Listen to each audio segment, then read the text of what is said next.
Hey guys, so we need to talk about dialogue. And rather than me standing up there in front of the class and talking and having you take notes, I thought I would just do this quick video because we are going to use dialogue in our first writing, which is the slice of life. Some of you already have dialogue in it, but there are rules you need to use when you use dialogue. And so I want you to think about these three rules. There are other rules, but these are the three we need to worry about for this time, and I wrote them down for you. Number one is basic.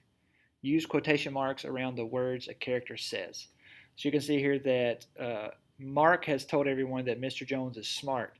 So this is not only a true statement, this has quotations correctly. So they have a quote mark, and then they have what Mark says, and then they have another quote mark.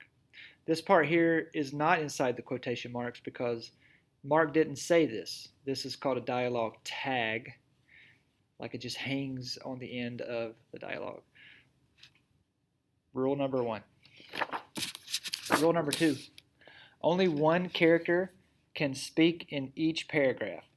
I know you may not believe me, but if you look at any fiction book that you have at home, just pull one off the shelf and open it up. If it has dialogue in it, the author has made a new paragraph every time someone talks. I don't care if it's one word. He's made a new paragraph. So you can see here that I have two people talking, and each time a new person starts talking, I had to indent and start a new paragraph. So, Mr. Jones is smart, said Mark. I know, replied Jane.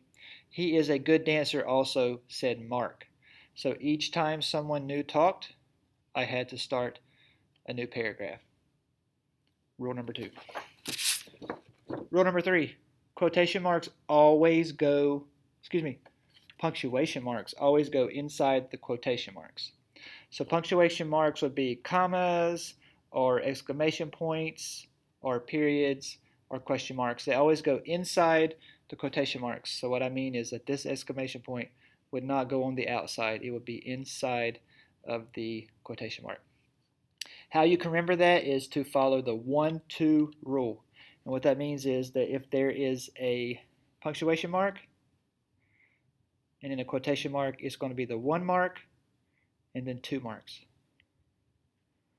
1 mark, 2 marks, 1 mark, 2 marks. I hope that makes sense. Any punctuation goes inside the quotation marks. If you have trouble remembering it, just think 1-2, 1-2. This is different, right? But you wouldn't put this one inside because it breaks the 1-2 rule. And hopefully that's all you need to know right now. This comma is not part of what the person is saying. Okay, this comma is. And we'll talk about that later. But anyway, you just need to know this rule. Always put the punctuation marks inside the quotation marks. So I hope you've got those three rules. You are now going to take a little test, and I wish you luck. If you need to rewatch the video, be my guest, and I look forward to reading the dialogue in your writing.